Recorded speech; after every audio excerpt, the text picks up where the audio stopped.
অনেকের American degree programme নিয়ে অনেক ধরনের চিন্তা ভাবনা থাকে। ইন্টি ইউনিভার্সিটি একমাত্র ইউনিভার্সিটি যেখান থেকে আপনি ডুয়েল আওয়ার প্রোগ্রাম, লাইক হচ্ছে যে American degree programme, Australian degree programme, UK degree programme আপনারা করতে পারবেন। তো এখানে ডুয়েল আওয়ার প্রোগ্রাম বলতে এখন কি বোঝায় সেটা বলি। ডুয়েল আওয়ার প্রোগ্রাম হচ্ছে আপনার বাংলাদেশ থেকে এমন ভাবে সেই ইউনিভার্সিটিতে অ্যাপ্লাই করবেন, ইন্টি ইউনিভার্সিটিতে, যেখানে আপনার এক বছর বা এক সেমিস্টার না, এক বছর অথবা 2 বছর পরে আপনারা ক্রেডিট ট্রান্সফার করে আপনাদেরকে অটোমেটিক্যালি ভার্সিটি থেকে পাঠিয়ে দিবে। তবে আপনাদের ভার্সিটি থেকে অটোমেটিক্যালি যাওয়ার জন্য মালয়েশিয়া থেকে ইউএসএ, কানাডা, অস্ট্রেলিয়া, যে কোনো দেশে যাওয়ার জন্য অবশ্যই আপনাদেরকে কিছু জিনিস মেনটেন করে চলতে হবে, কিছু রুলস রেগুলেশন আছে। এখন আপনারা যদি সহজভাবে যেতে চান, যতই সহজভাবে যেতে চান না কেন, রুলস রেগুলেশন কিন্তু মানতেই হবে।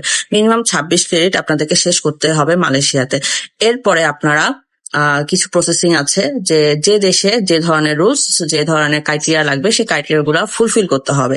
সবকিছু ফুলফিল করার পরে দেন আপনারা এলিজিবল হবেন যে মালয়েশিয়া থেকে ইউএসএ, ইউকে, কানাডা, যে দেশের জন্য এনরোল করবেন আপনার সাবজেক্টের জন্য, সেই দেশে আপনারা চলে যেতে পারবেন। এই প্রসেসিং গুলা সবগুলাই ডুয়েল আওয়ার প্রোগ্রামে ভার্সিটি করে থাকে। অবশ্যই ভালো রেজাল্ট করতেই হবে। আপনারা যদি মনে করেন যে ভালো রেজাল্ট না করে আপনারা যেতে চাচ্ছেন, সেক্ষেত্রে ভুল ধারণা।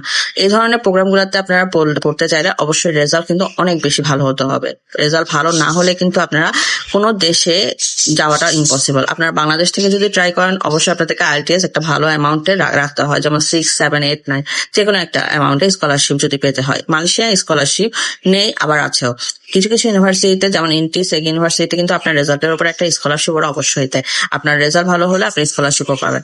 তবে আপনি যদি ভালো রেজাল্ট না করেন, আপনারা যদি মনে করেন যে আপনি ইন্টি ইউনিভার্সিটিতেই পড়বেন পরবর্তীতে, সেটা আপনাদের ভুল ধারণা হবে। আপনার পড়ালেখা যদি ভালো না হয়, রেজাল্ট যদি ভালো না হয়, তারা যদি আপনাকে আমেরিকা, ইউকে, অস্ট্রেলিয়া, কানাডা যে কোনো দেশে যদি আপনাকে পাঠাতে না পারে, যে দেশে এনরোলমেন্ট করবেন আপনি, সে দেশে পাঠাতে না পারে, সেক্ষেত্রে মালয়েশিয়ার ইন্টি ইউনিভার্সিটি কি করবে, আপনাকে অন্য কোনো ইউনিভার্সিটিতে ট্রান্সফার করে দিবে, মিড রেঞ্জের একটা ইউনিভার্সিটিতে।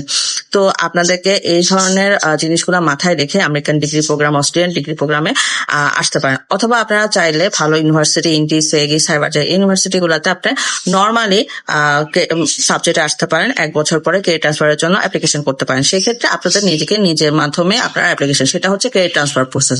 ডুয়েল আওয়ার প্রোগ্রাম আর ক্রেডিট ট্রান্সফার প্রোগ্রামের মধ্যে কিছুটা পার্থক্য আছে। তারপরেও কিন্তু ক্রেডিট ট্রান্সফারেও কিন্তু রুলস রেগুলেশন মেনে আপনাকে আগাতে হবে।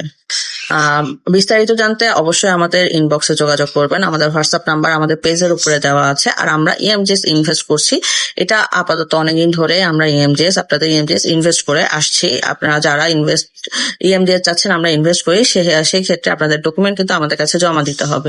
আপনারা ডকুমেন্ট জমা দিলে আমরা ইএমজিএস ইনভেস্ট করে দিব। তো ফার্দার কোনো ধরনের ডিটেল জানতে অবশ্যই আমাদেরকে নক করবেন হোয়াটসঅ্যাপে, আমরা আপনাকে ডিটেল জানিয়ে দিব। আসসালামু আলাইকুম, আল্লাহ হাফেজ, ভালো থাকবেন।